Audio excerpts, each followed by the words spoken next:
안녕하세요. 대신뉴스 코리아의 위클리 리캡에 오신 모든 여러분들 환영합니다. 저는 대신뉴스 코리아에서 번역과 콘텐츠 작성을 맡고 있는 조유진이고요.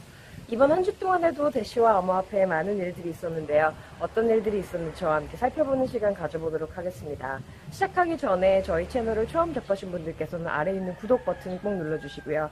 또 저희 채널을 가장 빨리 받아보고 싶으신 분들께서는 페이스북, 트위터, 텔레그램 3가지 채널 준비되어 있으니 사용하시는 채널로 접속하시면 됩니다. 그럼 시작할까요?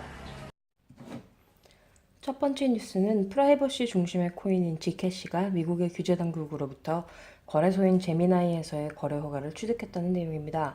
사실 제미나이 역시도 암호화폐 거래소 중 최초로 비트 라이센스를 받은 거래소이기도 한데요.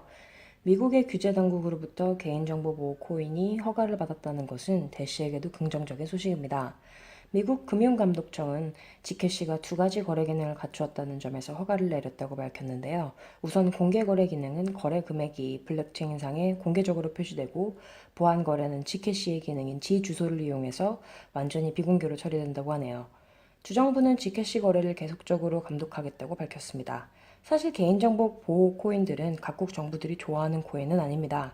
유로폴은 개인정보 보호 코인에 관한 우려를 공개적으로 표명하였고, 일본은 이에 관한 반대 성명을 내놓기도 했죠.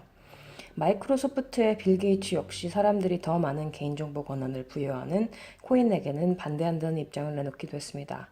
그러나 한편으로 연구 결과에 따르면 이들 개인정보 보호 코인으로 이루어지는 불법 행위는 현금으로 이루어지는 것보다 훨씬 그 숫자가 적고 무시해도 좋을 수준이라고 하는데요. 그렇다면 대시와 같이 다양한 개인정보 옵션을 갖춘 코인들이야말로 더 많은 주목을 받아야 하는 게 아닐까요? 두 번째 소식은 금거래 플랫폼인 볼토로가 대시를 통합했다는 내용입니다. 이로써 곧 대시 금거래성이 등장할 예정인데요.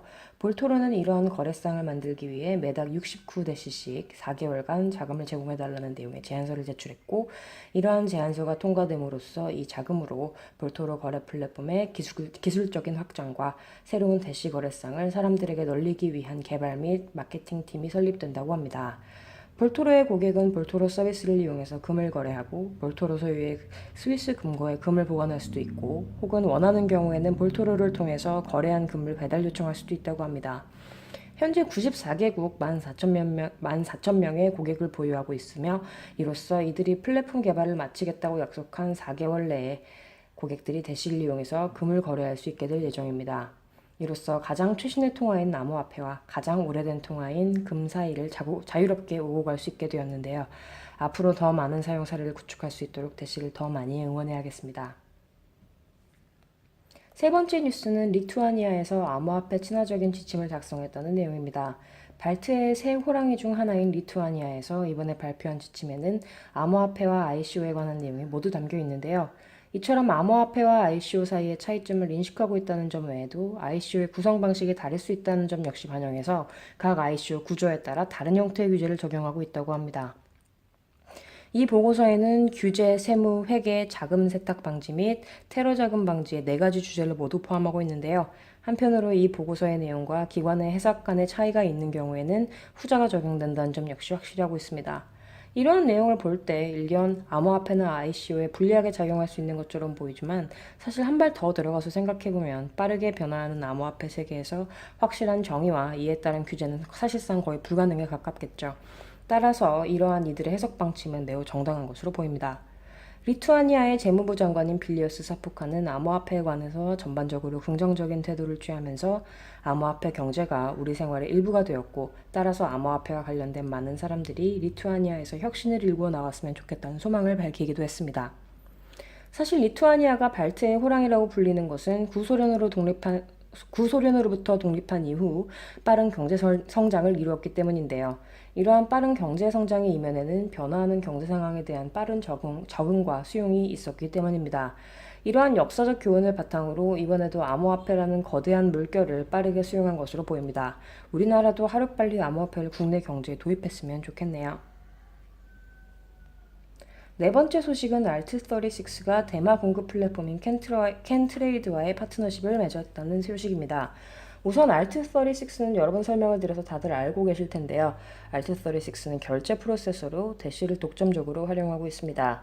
이들은 다른 많은 분야로 확장할 계획을 가지고 있지만 우선 첫 번째 타겟으로는 미국 내 합법 대마 산업에 초점을 맞추고 있는데요.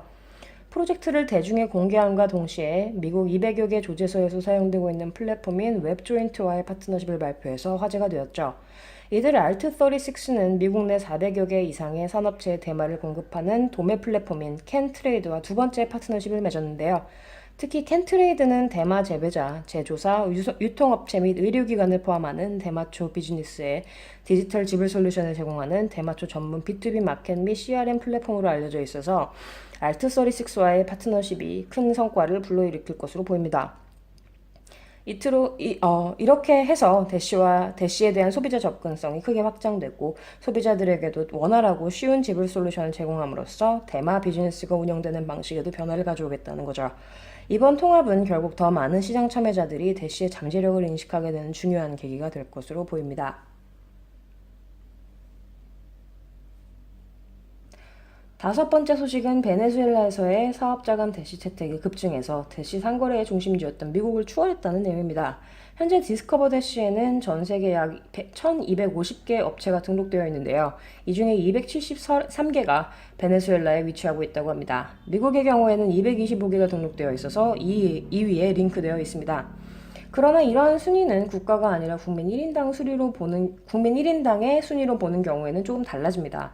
전통적으로 암호화폐를 발빠르게 받아들였던 포츠머스의 경우에는 적은 인구에도 불구하고 69개의 업체가 대시를 받고 있고 이는 2위에 위치한 카라카스의 약 10배에 달한다고 하네요. 아무튼 이러한 베네수엘라에서의 대시의 사용 증가는 바로 대시 카라카스 팀의 노력의 일환이라고 합니다.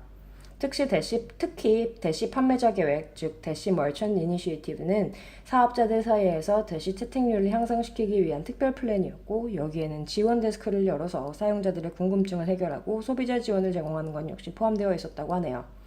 대시 멀천트 베네수엘라의 사업개발 총괄인 알레한드로 에체베리아에 따르면 프로젝트에 접어든 지 2개월째인 지금 매주 약 100개 이상의 가맹점이 계속 대시를 받고 있고 다음 달에는 이 숫자가 200개로 늘어날 것으로 예상하고 있다고 합니다. 이처럼 베네수엘라에서 대시 채택률이 높은 이유는 베네수엘라가 겪고 있는 심각한 통화 위기 때문인 것으로 보이는데요. 이처럼 위기에 처한 국가들은 다른 어떤 수단보다 가장 효율적이고 자기에게 도움이 되는 옵션을 선택하기 마련이겠죠. 이렇게 선택한 통화가 바로 대시라는 점은 결국 대시가 디지털 캐시로서 그 역할을 잘 수행하고 있다는 점을 반증해주고 있다고 볼 수 있겠습니다. 제가 준비한 대시뉴스 코리아 소식은 여기까지입니다. 저와 함께 했던 시간이 유익하고 즐거우셨다면 좋아요 잊지 말고 눌러주세요. 오늘 제가 다룬 모든 뉴스들은 아래 링크를 통해 다시 읽어보실 수 있습니다. 저는 다음 주에 새로운 이야기거리를 잔뜩 안고 다시 돌아오겠습니다. 그럼 그때까지 stay 대시.